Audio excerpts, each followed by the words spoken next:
정치의 겉과 속을 들여다보는 정치론 시작합니다. 오늘은 김성태 전 국민의힘 원내대표, 김병욱 더불어민주당 의원과 함께 깊이 있게 분석해 보겠습니다. 두 분 어서 오세요. 예, 안녕하세요. 반갑습니다.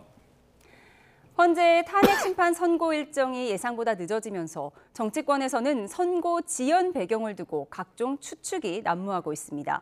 여야 모두 각 진영에 유리한 결과를 예상하면서 아전 인수격 해석을 내놓고 있는 건데요. 여야 목소리 듣고 오시죠.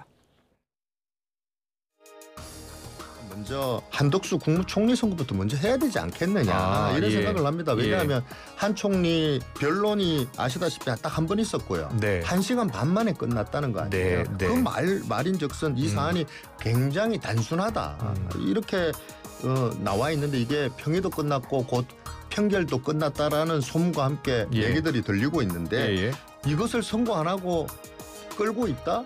이거는 그야말로 헌재가 지금 정치적 판단을 지금 하고 있는 거 아니냐. 국무총리 이 과정 중에 있었던 국무총리까지 파면해야 되느냐에 대한 고민이 있을 수도 있겠다는 생각을 합니다. 제가 말씀드렸듯이 보충 별개 의견이 있느냐라는 거, 그리고 증거를 어느까지 선택을 해서 취사 선택해서 어디까지 사실관계를 인정할 거냐. 파면은 파면이지만 파면을 고대하시는 청취자 여러분들께서 틀림없이 8대0 파면 틀림없다. 내용 면에서는 틀림없다. 이 나라를 걱정하시는 분들이다라는 말씀입니다. 네, 정치권에도 정보가 너무 없어서 답답해한다고 하는데 헌재 선고가 예상보다 늦어지고 있는 건 어떤 배경일까? 국민의힘 의원들은 재판관 의견들이 통합되지 않았다. 그러니까 각하 가능성이 높아지고 있다. 이렇게 분석하고 있어요. 그렇습니다. 이게 아무래도 헌재 내부에 헌재 재판관들끼리 사달이 난 거죠. 이 사달이 났거는 어떤 사건이나 문제가 발생해 있다는 상황을 말할 거거든요. 그러니까 이게 사달이 났다는 것은 제가 볼 때는 의견 일치가 이루어지지 못하니까 웬만큼 그래도 이 헌재 심판 이후에 이런 사회적 혼란, 그런 갈등, 이 분열 이런 게 심각해지면 국가적으로 엄청난 문제가 되는 거거든요. 그런 측면에서 헌재 심판 이 재판관들 입장에서는 이 결과야말로 역사에 또 남는 내용이고 그렇기 때문에 재판관 내부적으로 지금 현재 지금 현재 심판 내용을 정리하는데 그 입장 차이가 상당히 있다는 겁니다. 그리고 그걸 좁혀 나가기 위해서는 많은 팽의가 필요한 것이고 그 팽의를 통해 가지고 서로의 입장 차이를 좁히고 그래서 그 문제되는 내용들이 결정문에서 다 녹여지고 그래서 최종 판결이 돼야 이게 이제 심판 선고가 되는 거거든요. 그런 측면에서 지금 내부 사정이 그렇게 이제 만만치 않고 편안치 않다는 그런 여러 가지 지금 분위기는 뭐 흘러나오고 있고 이거는 국민의힘 쪽뿐만 아니라 민주당도 그렇게 이제 판단하고 있기 때문에 아마 이런 내용은 공통된 시각이라고 이렇게 보고 있습니다. 국민의힘에서는 뭐 5대3, 6대2 이렇게 분석을 하면서 인용으로 의견이 모아지지 않고 있기 때문에 지금 선고 일정이 늦어진다 이렇게 분석을 하고 있는데 민주당에서는 8대0 인용은 확실한데 판결문을 잘 쓰기 위해서 시간이 오래 걸리는 거다 이런 분석도 나오더라고요. 네, 오늘 아침에 눈이 내리지 않습니까? 저는 오늘 눈이 서서릴 가능성이 있다. 즉 다시 말해서 이번 주 내에 선고를 하겠다는 예정을 할 것 같은 생각이 들었는데 아직까지는 선고 예정일을 발표하지 않아서 좀 답답한 마음을 갖고 있습니다. 저는 이 사건은 무조건 인용이 되리라고 봅니다. 8대0이 될지 7대1이 될지 6대2가 될지는 모르겠지만 왜냐하면은 거꾸로 한번 생각해 봅시오. 만일에 이게 인용이 안 되고 기각이 됐을 때 그러면 지금과 같은 헌법과 법률을 무시하고 군을 동원한 계엄령을 합법적으로 인정하게 되는 거 아니겠습니까? 그랬을 때 대한민국이 앞으로 어떻게 되겠습니까? 윤석열 대통령도 본인의 죄를 엎기 위해서 제2, 제3의 비상계엄의 유혹이 있을 거고요. 또 누가 대통령이 되든 차기 대통령도 정치를 하지 않고 군을 동원해서 통치를 하려고 하는 그런 생각을 아니할 수 없다고 봅니다. 따라서 이것은 기각이냐 인용이냐 두 가지 답이 있는데 인용을 하지 않고서는 어떤 식으로든 답을 낼 수가 없는 아주 중차대하고 엄중한 사안이라고 생각합니다. 그래서 인용으로 날 것 같은데 다만 한두 명의 이견이 있는지 안 그러면 인용으로 결정이 났는데 논리 구성이라든지 절차에 있어서의 약간의 문제점 뭐 이런 것들이 내부에서 논의가 되는지 그 부분은 알 수는 없는데 저는 이거는 보수와 진보의 문제도 아니고 정말 대통령으로서 나라를 어떻게 이끌고 헌법과 법률을 어떻게 준수하고 그리고 헌법재판소 재판 과정에 있어서도 헌법을 수호할 의지가 있느냐 없느냐 이걸 보는 거 아니겠어요? 이 문제를 봤을 때 이것을 기각을 시킨다고 그러면 대한민국의 헌법 질서라는 것은 상당히 큰 위험에 봉착하게 되는 거죠. 따라서 저는 무조건 이익이 될 거다. 다만 여러 가지 공개되지 않은 사정이 있겠지만 그것은 시간이 조금씩 걸리면서 해소되고 8대0으로 인용이 되리라고 생각하고 있습니다. 현재 보안이 워낙 철저하기 때문에 지금 정보가 없어서 우리가 다양한 추측을 하고 있는데요. 윤 대통령이 탄핵 선고 전까지 승복을 포함해서 어떤 별도의 메시지도 내지 않을 방침으로 전해지고 있어요. 이건 왜 그럴까요? 그러니까 다들 이제 특히 국민의힘 지지층 입장에서도 국민의힘 지금 정치를 하시는 그런 많은 사람들 의견이 윤석열 대통령이 서울구치소에 이렇게 구금 중일 때도 흔히 말하는 옥중 정치로 오해받을 수 있는 그런 여러 가지 좀 제스처가 메시지가 나왔거든요. 근데 간저로 이제 복귀하고 난 뒤에 본격적으로 간저 정치가 이루어질 것이다. 저도 그 간저 정치 우려에 대해서 여러 방송에서 제가 좀 그래서는 결코 안 된다. 진중하고 아주 고도의 절제된 어떤 처신을 통해 가지고 헌재 심판을 기다려야 된다. 그래야 사회적 갈등, 혼란, 이 본전에 대한 이 헌재 심판 이후에 국민 통합을 통해서 승복의 메시지가 제일 중요하기 때문에 저는 그런 거죠. 그래서 이제 저는 이 승복 측면에서 요 근래 이제 정치권에서 지난 휴일 일요일 날 권성동 원내대표가 이제 승복 메시지를 던졌지 않습니까? 서로에게 승복 메시지 내라라고 촉구했죠. 그러니까 그게 그러면은 민주당 입장에서 거기에 그냥 하답을 해버리면 아무 문제가 없는데 대려 박찬대 원내대표 입장에서는 권성동 원내대표의 그 입장이 진정성이 있는 건지 의심이 간다 그러고 있는 거거든요. 왜 이제 국민의힘 입장에서 대려 이 승복의 문제를 걱정하는가 하면요.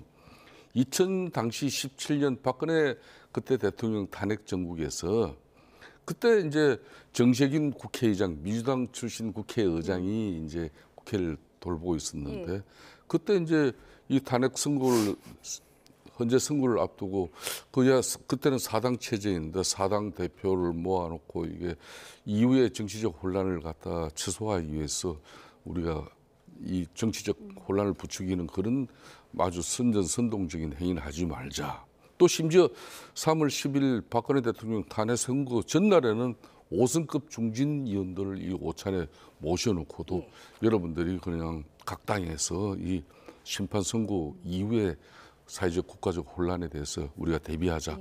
그런 정도의 메시지를 냈거든요. 그런데 그때 유일하게 민주당 정치권 인사 중에서 흔히 말하는 불복의 메시지 비슷한 소신을 가지고 있었던 사람이 지금이 이재명 대표예요. 그때 성남시장 시절인데 민주공화제에서 이런 광장에서 시민들의 저 목소리가 만일 인용이 되지 않고 기각된다면 그걸 어떻게 가만히 있을 수 있냐. 이런 식이었거든요. 그래서 사실상 국민의힘 입장에서는 이 승복을 대단히 지금 중요하다. 더군다나 박근혜 대통령 탄핵 전국보다 지금 현재 윤석열 대통령의 이 강성 지지층이 팬덤이 돼가지고 아주 적극적이란 말입니다. 그런 측면을 보면은 이런 때일수록 국회에서 이렇게 국회의장 중심으로 이렇게 좀 승복의 메시지를 담아내는 그런 모습을 보이는 게 참 중요한데 아직까지 이재명 대표가 아무런 입장이 없잖아요.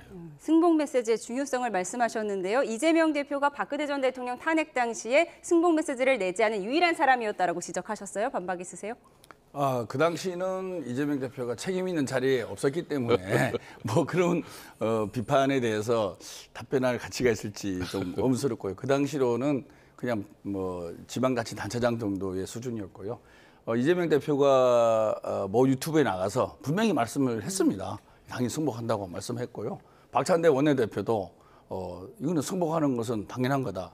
이거는 사실 승복하라라고 요구하는 것 자체가 우스운 거죠. 이거를 승복하지 않겠다라고 얘기하는 정치 지도자가 있겠습니까? 저는 오히려 국민의힘이 윤석열 대통령을 향해서 사실 이 헌법재판소의 심판이 생기게 된 게 윤석열 대통령의 비상계엄 조치로 인해서 발생된 거 아니겠습니까? 원인을 제공한 자가 매듭도 풀어야죠. 그러면 윤석열 대통령한테 이 결과에 대해서 승복하십시오라고 요구를 하고 그 답변을 받아와서 그 답변을 국민들에게 공개를 하든지 이렇게 가는 것이 정상적인 모습인데 이미 유튜브라든지 원내대표를 통해서 발표를 했음에도 불구하고 마치 우리가 승복 안 하는 것처럼 모양을 만들어서 계속적으로 저렇게 언급한다라는 것은 진정성보다는 너무 정치적인 요소를 가미한 공세라고 보고요. 당연히 헌법재판소 판결을 존중하고 승복을 합니다. 승복하고 지금 가장 중요한 것은 비상계엄의 원인을 제공한 윤석열 대통령이 지금이라도 승복하겠다. 그리고 국민들한테 사과하겠다. 반성한다. 그 메시지를 내는 것이 가장 중요하고 국민의힘도 그것을 주장을 해야 된다는 것이죠. 그래서 좋습니다. 이 승복 부분은 윤석열 대통령 같은 경우는 이미 현재 10차 이 변론 기일에 마지막 이제 변론 때 그때 이제 그 윤석열 대통령 변론 측의 실질적인 대변인 역할을 하고 있는 석동현 변호사가 윤석열 대통령 현재 심판 결과를 어떤 경우든 승복하겠다. 그 메시지를 분명히 그때 냈죠. 그리고 변론을 종결시킨 겁니다. 예. 이런 가운데 이준석 의원은 윤 대통령 탄핵이 인용되더라도 윤석열 대통령은 자택에서 사저 정치를 할 거란 주장을 내놨는데요. 이준석 의원에 이어서 신주호 전 부총장의 목소리까지 듣고 오시죠. 다 된 밥에 콧바뜨리면 안 된다는 생각으로 나름 그 조심하는 겁니다. 전 대통령에 대한 확신이 있습니다. 아주 강한 이 또 공격 모드로 나서실 거라는 거를. 그 거주하시는 곳이 아크로비스타로 바뀌고 그럼 아크로비스타에서 사저 정치를 하시겠죠. 맹윤이라고 불려지는 윤상현 의원이 본인은 이제 각하, 그다음에 그 탄핵 각하, 대통령이 직무 복귀를 원하지만 만에 하나 탄핵 인용돼서 조기 대선 판이 열리더라도 이른바 윤심 후보가 가장 유력할 거다라는 그런 얘기를 했어요. 그냥 각자 그 상상의 영역이었는데 이제 좀 현실로 다가오는 거죠. 네, 이준석 의원은 윤 대통령이 잘못된 보고를 받고 기각을 생각하는 거다 이런 취지의 발언인 것 같습니다. 동의하십니까? 지난 박근혜 대통령 때도 그런 보고를 받았다는 거 아니겠습니까? 무조건 기각될 거다. 그래서 박근혜 대통령이 이런저런 준비를 못했다 이런 보도가 있는데요. 이번에도 아마 극우 유튜버라든지 일부 정치인들의 얘기를 계속 듣다 보면 기각이 될 거라는 큰 기대를 하고 있는 것 같습니다. 그런데 국민의 70% 가까이가 탄핵이 인용돼야 된다. 특히 법조인들은 거의 대부분 사람들이 이거는 인용 아니고는 답이 없다. 기각문을 쓰려고 해도 쓸 수가 없대요. 이걸 어떻게 기각문을 쓰겠냐. 헌법재판관들이 어떻게 논리를 구성해서 피청구의 대통령 윤석열의 탄핵을 기각한다라고 써야 되는데 그 논리 전개가 거의 불가능할 정도로 완벽한 증거와 증언이 있는 거죠. 왜냐하면 이거는 생방송을 통해서 모든 과정을 국민들이 지켜봤지 않습니까? 부인할 수 없는 증거가 있는 거죠. 그리고 사령관을 비롯한 대부분의 사람들의 증언이 약간의 차이는 있지만 전체적인 흐름상으로는 공통된 부분들이 다 나오고 있는 거 아니겠습니까? 그래서 이거는 분명히 인용이 되리라고 보는데 기각될 거라고 생각한다는 자체가 아직도 망상에서 빠져나오고 있지 못한 모습에 대해서 너무나 슬프다는 생각을 하고요. 저는 분명히 윤석열 대통령은 국가를 위해서라기보다는 본인의 정치 재개를 위해서라도 또는 자기 진영의 재생을 위해서라도 일정 정도 정치를 하려고 봅니다. 그래서 사저 정치를 하든 또 극우 유튜버에 나가서 방송을 하든 어떤 형태로든 망상에서 벗어나지 못하고 있다고 생각합니다. 민주당은 종북 세력이고 민주주의를 외치는 사람들은 친북 세력이고 이런 망상에 사로잡혔기 때문에 그런 메시지를 계속 던지면서 자기 진영을 강화하고 그 강화된 힘으로 본인의 정치력을 복구하려는 그런 유혹을 계속 받고 지속할 가능성이 높다. 이런 김 생각을 하고 의원님과 있습니다. 이준석 의원의 생각이 좀 비슷한 것 같습니다. 지금은 뭐 다 된 밥에 코 빠뜨리지 않으려고 조심하면서 메시지를 내지 않고 있지만 만약에 파면이 되더라도 윤 대통령은 조기 대선 국면에서 사저 정치, 이제 관저 정치에 이은 사저 정치에 나설 것이다 이런 분석을 내놓으셨어요. 어떻게 보십니까? 뭐 이준석 대표 입장에서는 윤석열 대통령에 대해서 대단히 이제 막 공격적인 공격적이고 감정적인 입장이 가미된 뭐 그런 내용을 얘기할 것이라는 건 만천하가 다 아는 사실이잖아요. 지금 이제 김병욱 의원님 같은 경우는 사실상 오늘 YTN에 이재명 대표의 오래지 찐 실세 의원이 나오신 거예요. 저분이 후원회장을 맡고 있습니다. 원래 이 대선 후보 이 후원회장은요 제일 확실한 사람 아니면 안 시키거든요. 그만큼 신뢰가 높은 사람이죠. 그런데 이제 이재명 대표가 정성호 의원, 김병욱 의원 이런 분들은 대체적으로 많이 합리적인 분들이에요. 객관적이고 될 수 있으면 균형적이려고 노력하시는 분들이에요. 그래서 저도 뭐 상당히 개인적으로는 참 좋아하는 후배 정치인입니다만은. 근데 조금 전에 하시는 말, 윤석열 대통령이 이준석 대표님 말씀처럼 만일 인용이 되고 나면은 사저에서 아주 뭐 강한 그런 공격 모드에 쉽게 말하면 간저 정치의 중심에 설 것이다. 네. 근데 사저 정치가 되겠죠, 만약에 그렇다면. 근데 그렇게 이제 국민의힘 입장에서 그렇게 간저 정치에서 국민의힘이 윤석열 대통령의 포켓 정당이 되고 윤석열 대통령의 뜻에 의해서 후보가 결정되어지고 그렇게 해서 만일 조기 대선 뭐 그게 판이 치러지면은 보름만에 이 선거를 하나만 한데 이걸 국민의힘 입장에서 그렇다고 해서 지금까지 50년 넘게 대한민국의 집권 세력으로서 정치적으로 많은 수많은 경험을 그 노하우를 갖고 있는 그런 정당이 그런 우매한 짓은 하지 않죠.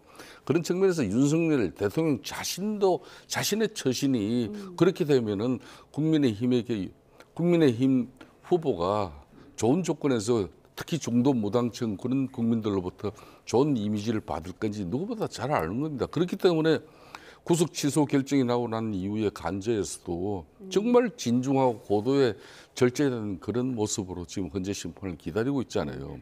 또 중요한 것은 사실상 이 내란죄를 철회하고 헌재법 32조 위반을 하면서 이 적법한 요건을 갖추지 못해서 결론을 내리지 않고 재판을 물리치는 그런 각하 의견도 나오고 있단 말이에요. 가령 국내 헌법학 최고 권위자인 경희대 그 법학전문대학원 허영 교수 같은 경우 이런 분은 이제 헌재에 의견서를 내는데 그런 입장을 낸단 말이에요. 그렇기 때문에 지금 현재 많은 이제 혼란이 더해서 이렇게 헌재 심판 인용이 정말 쉽지 않구나 이런 판단을 하는 건데 저는 앞으로도 윤석열 대통령이 윤석 대표나 또 윤상현 의원을 또 자신은 어떻게 생각할지 모르지만은 만에 하나 오늘 이번에 조기 대선 전국이 온다고 해서 윤상현 의원을 낙점해서 국민의힘 후보로 그거는 절대 있을 수 없는 일이라고 보고 있습니다. 지금 대통령이 관저 정치에 나서지 않는 것처럼 지금 신중한 것처럼 만약에 파면되더라도 사저 정치에 나서지는 않을 거라고 예측을 해주셨습니다. 그런가 하면 민주당은 최상목 대통령 권한대행에게 내일까지 마은혁 헌법재판관 후보자를 임명하라고 압박에 나섰는데요. 여야 원내대표의 목소리 듣고 오시죠. 위기를 수습하기는커녕 오히려 내란 수계 체포 방해와 내란 수사 특검 거부, 명태균 특검 거부로 내란 수사를 방해하고 헌재 결정과 현행법을 무시하며 혼란을 키웠습니다. 헌법 수호에 막중한 책무를 저버리고 헌정 질서를 유린한 책임을 더 이상 묵과하기 어렵습니다. 국회가 위헌이다, 헌법 불합치라고 결정한 법률안이 엄청나게 많음에도 불구하고 아직까지도 지금 개정을 안 하고 있거든요. 위헌이지만은 헌법재판소가 국회 보고 입법을 강제할 권한이 없기 때문에 그런 겁니다. 똑같은 사안이에요. 민주당의 원내대표의 주장은 ortodox하지 않은 얘기고 또 헌법 관행에도 맞지 않는 일방적인 주장이다. 네, 들으신 것처럼 민주당에서는 내일까지 마 후보자를 임명하라고 최후 통첩을 내렸습니다. 최 대행의 헌정 질서 유린을 참을 만큼 참았다 이런 내용인데 날짜 시한을 박은 배경이 뭐라고 보세요? 워낙 답답하면 저렇게 박찬대 원내대표가 얘기했겠습니까? 사실 이게 헌법재판소 구성 자체가 입법부, 사법부, 행정부 각 3인이 추천하는 거 아니겠습니까? 그리고 추천해서 대통령이 임명하는 거예요. 그럼 대통령 임명은 형식적인 거죠. 그렇지 않고 추천 없이 임명하게끔 법이 돼 있으면 대통령의 재량적 권한이 큰 건데 각 3부에서 추천하게끔 돼 있으니까 대통령 임명은 형식적이라고 해석하는 것이 맞고 그럼에도 불구하고 한덕수 총리가 임명하지 않으니까 우원식 의장이 권한쟁의 심판 청구를 해서 헌법재판소에서 그래 국회의장 말이 맞다. 이거는 임명하는 게 맞다라고 결론을 짓고 임명하라고 했는데도 지금 벌써 19일이 지난 거 아니겠습니까? 그러니까 너무나 헌법과 법률도 위반하고 그에 대한 결론인 헌법재판소의 결정도 따르지 않고 그러면은 입법부에 제1야당의 원내대표로서 네.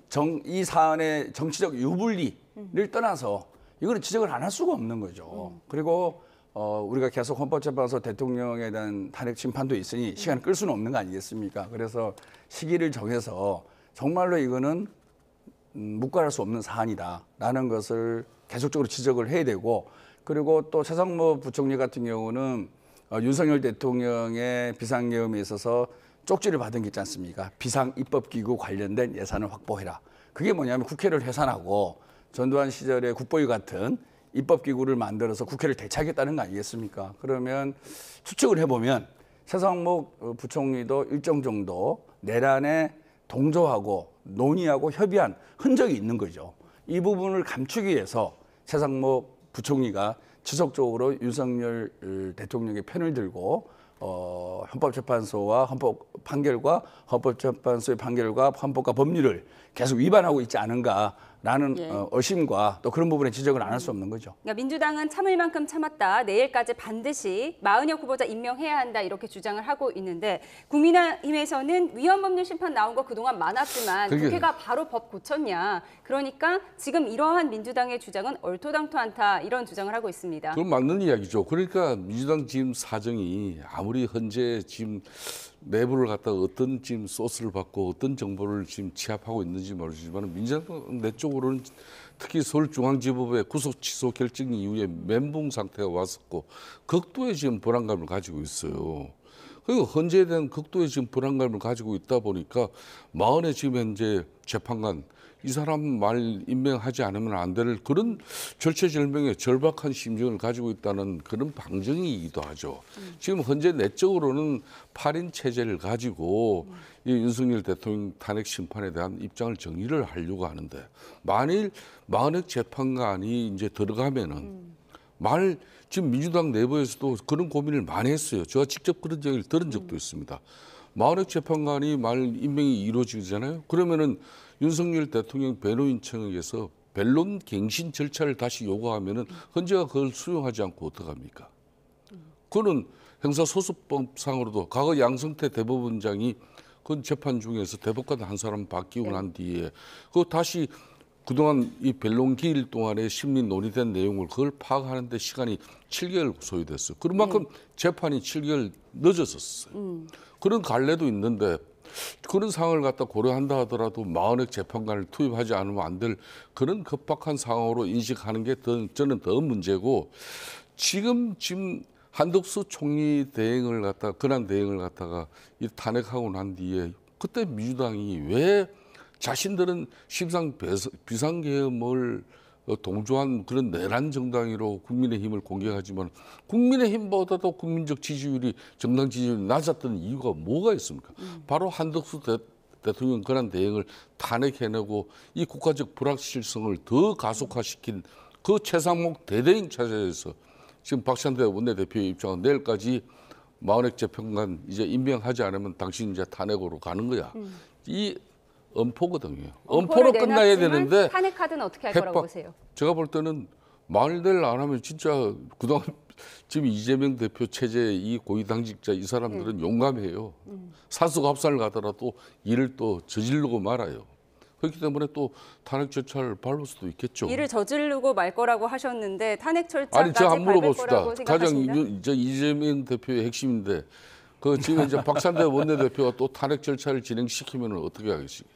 뭐 의원들의 총의를 모아 봐야 되겠지만 저 개인적으로는 탄핵까지는 안 갈 것이다라는 생각을 하고 있습니다. 다만 아까 말씀드린 대로 헌법과 법률이 명시가 돼 있고 헌법재판소가 그렇게 결정을 내렸음에도 불구하고 지속적으로 저런 행위를 하는 것에 대해서 제1당으로 묵과할 수는 없는 거죠. 계속적으로 지적도 해야 되고 그리고 정말로 진정한 국무위원으로서의 대통령 권한 대응의 자세가 무엇인지에 대해서는 저는 지적이 필요하다고 봅니다. 그리고 이거는 정말 중차대한 것이죠. 그리고 아까도 말씀드린 대로 입법부에서 추천한 사람을 임명하지 않으면 법을 그렇게 만들면 안 되죠. 그거야말로 헌법 개정을 해야 되는 거죠. 그러니까 김 의원님 이런 겁니다. 헌재가 지금 한덕수 대통령 권한 대행의 심판을 갖다가 이 탄핵 심판을 이걸 빨리 선고를 해줘 버리면은 지금 현재 그렇지 않아도 트럼프 대통령 취임하고 난 이후에 관세 문제, 지금 경제 제재적 문제 때문에 엄청나게 위기잖아요. 거기다 민간 국가 또 분류까지 문제 생겨요. 그 미국의 최고의 미국 대사 지냈죠. 통상교섭본부장 대표적인 미국 한덕수 지금 대행을 빨리 복귀를 시켜야죠. 복귀를 시키고 지금 마흔의 재판관 임명에 대한 문제를 갖다가 만일 한덕수 대행이 또 판단을 하지 않을 때 그때 문제를 이렇게 제기하는 것은 저는 몰라요. 사실 뭐 한덕수 총리에 대한 평가는 여러 부분이 있을 수 있는데 실제 윤석열 정부 들어와서 과연 국정을 제대로 잘하고 경제를 잘 챙겼느냐라는 부분에서는 이견이 많습니다. 그분이 갖고 있는 화려한 경력에 비해서 약간 옛날 시대의 경험이 새로운 시대에 과연 적용을 해서 좋은 정책을 만들어내고 성과를 냈느냐 이런 부분에서는 부정적인 평가도 상당히 많이 있다는 한덕수 총리의 업무 능력까지 두 분의 평가를 들어봤습니다. 윤 대통령의 탄핵 선고가 임박하면서 숨고르기 중이던 여권 잠룡들이 조심스럽게 활동폭을 넓히는 모습인데요. 영상으로 정리했습니다.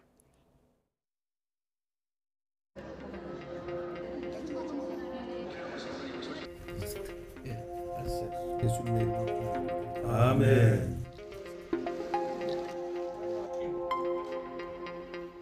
인기가 안개 같은 거라서 어느 순간에 없어지냐 내가 가지고 있는 철학이 확실히 생겼을 때 해거든요. 근데 지금 대통령도 보시면 검찰에 오래 계시다가 참 어려움이 뭐예요. 되게 진짜 진심으로 참여를 좀 해야 되지 않을까 싶습니다. 종교계 어른들이 되게 죄송합니다. 제 책임이 큽니다.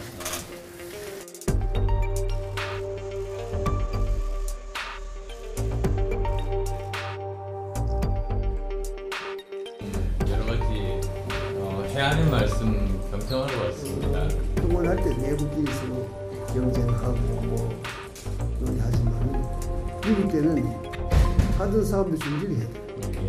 그리고 단층 수도권도 앞장서서 좀. 그래서 한덕수 총리라도 와서 있으면 그래도 미국하고 대응을 하는데 이야기가 될 수가 있잖아요.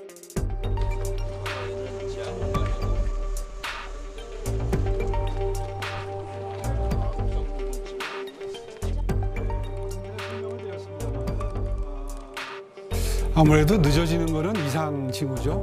이제 그렇기 때문에 당초보다는 각하나 기각의 가능성이 조금씩 높아지는 것 아닌가. 기각 쪽으로 2분 정도, 각하 쪽으로 1분 정도.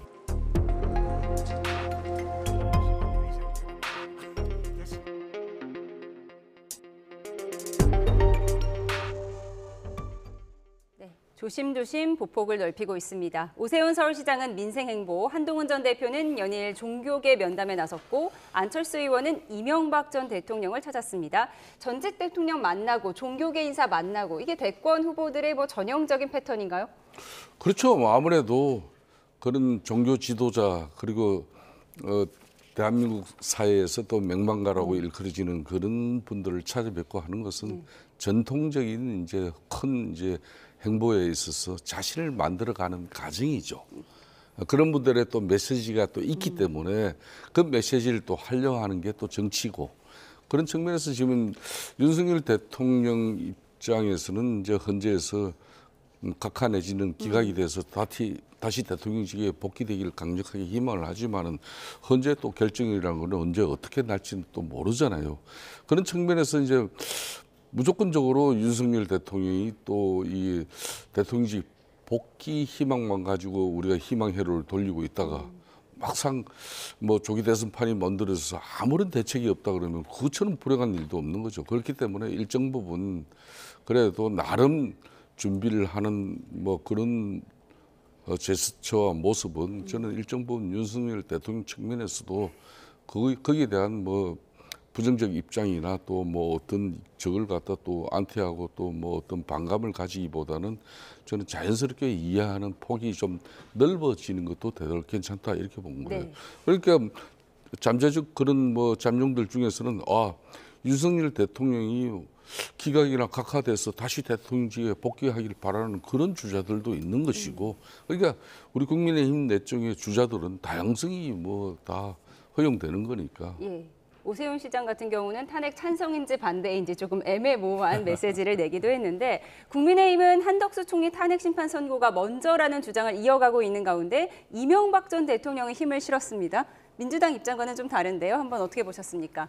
저는 아마 국민의힘의 지도부나 또는 저런 후보들이 사실 속으로는 아마 진퇴양난이라고 생각 많이 하고 있을 겁니다. 겉으로는 탄핵에 대한 기각 의견을 내고 또 릴레이 시위도 하고 하면서 또 저녁에는 또 저런 행위를 할 수밖에 없는 정말 뭐라고 할까요? 낮과 밤이 다른 모습을 당분간 계속적으로 보일 수밖에 없는 그런 상황인데요.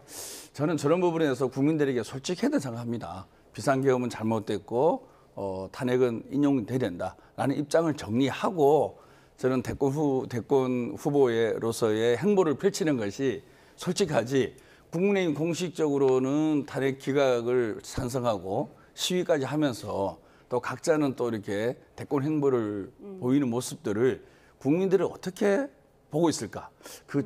저런 모습이 과연 책임 있는 정당으로서, 수권 정당으로서의 철학과 기반이 있는 정당일까라고 의심할 정도로 저는 상당한 문제가 많은 그런 모습을 보여주고 있다라는 생각이고요. 예, 대통령 거리두기에 진퇴양난에 빠졌다라고 그렇죠. 분석을 예, 해주셨고요. 그래서 조심조심. 뭐 나름대로는 탄핵에 찬성하는 후보는 좀 더 활발하게 움직이고 탄핵에 반대하는 후보는 눈치를 보고 있지만, 궁극적인 모습들은 국민들이 바라보기에 국민의힘은 과연 어떤 생각을 가진 정당이야라고 물음표를 던질 수밖에 없는 거죠. 그리고 지금 행보를 하고 있는 한동훈 전 대표나 오세훈 시장이나 안철수 대표도 궁극적으로는 당내 경선을 통과를 해야만 후보가 될 수 있습니다. 또 저런 행보 자체가 나중에 당내 경선에 있어서는 상당한 또 부담으로 작용할 가능성도 있는 거죠. 왜냐, 윤석열 대통령을 적극적으로 지지하는 당원들은 저런 모습에 대해서 다 기록으로 남기면서 결국 윤석열과 함께 갈 수 없는 후보다라고 얘기를 할 겁니다. 여러 가지 문제들이 복잡하게 엮이고 있는데, 저러한 부분에 대해서 일반적인 정책에 있어서는 다양성을 보일 수 있지만, 윤석열 대통령의 탄핵이라는 엄중한 사건에 대해서는 당에서 일관된 입장을 정리하는 것이 헌법에 나와 있는 자유민주주의 정당으로서의 책임 정치를 하는 거죠. 근데 너무나 어수선합니다. 국민의힘의 모습이. 정말 탄핵에 대해서 어떤 생각을 갖고 있는지, 이런 부분에서 분명한 입장을 정리하고 각 대권 후보들도 행보를 하는 것이 국민들에게 제대로 보여주는 정치라고 생각합니다. 예, 조심조심 보폭을 넓히고 있는 여권 잠룡들을 정리해봤습니다. 그런가 하면 민생과 경제를 강조하는 이재명 민주당 대표에 발맞춰서 민주당도 잇따라 민생 정책을 내놓고 있는데요. 지난주 내놓은 전세계약 10년 보장 추진 구상을 두고 논란이 이어지자 이 대표가 전세계약 10년 보장 정책은 바람직하지 않다며 선을 그었습니다. 내용 보겠습니다. 당시 연석회의에서는 우리나라 세입자 평균 거주 기간이 3.2년으로 주거 안정성이 매우 낮다면서 최장 4년인 주택 세입자 보장을 10년까지 늘리자는 내용을 20대 민생 의제에 포함시켰습니다. 당시 발언 들어보시죠. 혹시 공약이나 뭐 이런 걸로 오해하는 사람들이 안 생기면 좋겠어요. 특히 꼬투리 잡기 좋아하는 쪽에서 이걸 가지고 또 이런 거 한다더라. 네, 의제 발표 후 전세 기간을 10년 보장하면 누가 전세를 주겠냐, 월세가 폭등할 거라는 우려가 제기됐습니다. 그러자 이 대표는 어제 자신의 SNS에 민생연석회의가 내놓은 20대 민생의제는 민생을 위한 논의 주제일 뿐 실제로 추진하기로 한 과제가 아니라고 강조했습니다. 국민의힘은 이 대표를 향한 비판 수위를 높였는데요. 윤희숙 여의도연구원장은 오늘 페이스북에 간부터 보고 역풍 불면 우리 발도 한두 번이지, 이런 정치가 아니라 국민 조롱이라고 비판했습니다. 5년 전 계약 기간을 2년에서 4년으로 늘리는 민주당 임대차법이 전세 대란으로 이어졌는데 금붕어도 아니고 또 잊어버렸다며 무염치 포퓰리즘이라고 비판 수위를 높였습니다. 네, 이렇게 반시장적이라는 비판이 이어지자 10년 전세에 어쨌든 철회한 건데요. 어떻게 보셨습니까? 그렇습니다. 지금 이재명 대표가 이미 조기 대선은 기정사실로 민주당 입장에서는 그걸 굳혀놓고 그 조기 대선 체제에서 민주당의 지금 현재 대선 후보는 이재명 대표다. 그래서 천상천하 유아독존 지존 이재명이 민주당의 가장 큰 위기가 되고 있는 거예요. 오로지 민주당에는 이재명 대표밖에 없기 때문에. 지금 민주당 체제 자체가 지금 현재 이재명 대표의 대선 캠프가 되고 있는 상황이거든요, 실질적으로. 그러니까 이재명 대표 입장에서는 그런 이제 체제를 가지고 정책적으로 또 심지어 정치 이념적인 부분도 우클릭을 통해 가서 심지어 중도 보수론을 들고 나와요. 그리고 상속세 뭐 법인세 이런 것까지 이야기를 하면서 이거는 대표적으로 보수 흔히 말하는 정당의 어제까지도 지금 이제 이슈를 선점하면서 그동안 근로시간 52시간 유연제 이야기를 했잖아요. 그냥 반도체 특별법에 이 내용을 담아서. 그렇지만 그걸 당내 정책위장하고 당내 양대 노총에서 반발하니까 금방 그 없던 일로 덮어버렸어요. 이 10년 전세도 마찬가지입니다. 바로 그냥 지난 5년 전에 그 문제가 또 야기되고 하니까 아차 이거 뭐 여론이 아니구나. 금방 이거는 실무적인 내용이다. 이렇게 덮어버려. 이게 전통적인 이재명 대표 방식이에요. 풀체포 특권 기억나시죠? 풀체포 특권을 갖다 당 대표가 될 때도 이거는 자기 정치 생명을 걸고 없애겠다. 그리고 심지어 국회 본회의에서 대국민 연설을 통해서 당 대표로서 했지만 막상 체포영장이 발부되니까 동의가 이루어지고 나니까 어떻게 했습니까? 그 이제 체포 동의에 찬성 가결표를 던진 의원들은 작년 4월 총선에서 거의 거시가 되다시피 한 거죠.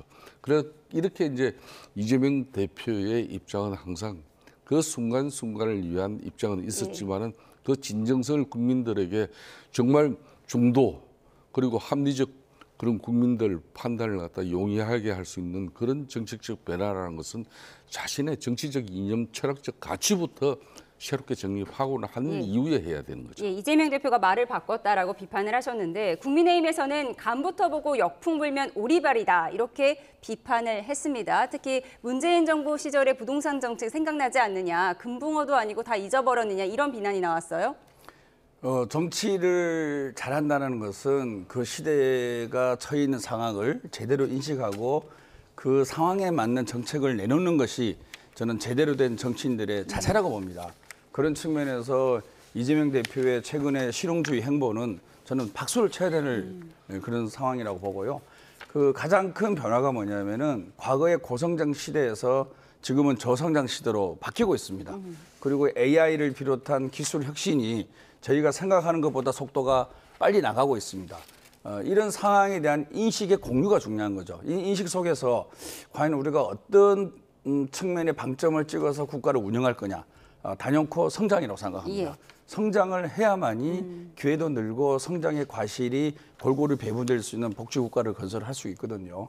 최근에 이재명 대표의 뭐 금투세 폐지 문제, 가산자산에 대한 소득세 문제, 상속세의 완화 문제, 그리고 이번에 주택 임대 기간에 10년을 좀 다시 한번 검토해보자. 이런 모든 부분은 최근에 드러나고 있는 우리나라의 주식시장, 그다음에 가상자산 시장, 그다음에 부동산 가격의 인상에 따른 상속세의 금액을 올리는 문제, 그리고 지금 부동산 시장과 임대 시장이 안 좋은데 과연 이것을 10년을 연장했을 때 부작용이 생길 수 있겠다라는 우려와 염려 이런 것들을 반영하는 거거든요. 이 상당히 유연하고 실용적이고 현실에 맞는 국민들의 이해와 요구를 제대로 반영한 정책을 펼칠 때만이 그 정당이 실력 있고 대안 있고 유능한 정당이 되는 것이죠. 저는 저런 부분이 이재명 대표의 혼자만의 생각이 아닙니다. 저런 수정안이 나온 과정에는 많은 의원들과의 대화를 통해서 전문가들의 논의를 통해서 만들어진 성숙된 결과물이거든요. 알겠습니다. 그래서 앞으로도 우리 이재명 대표가 대한민국의 성장을 지속적으로 일궈 나가고 민주주의를 회복하기 위해서 다양한 정책들을 많이 내놓을 것이라고 생각합니다. 말을 바꾼 게 아니라 실용주의 차원이라고 정리하셨습니다.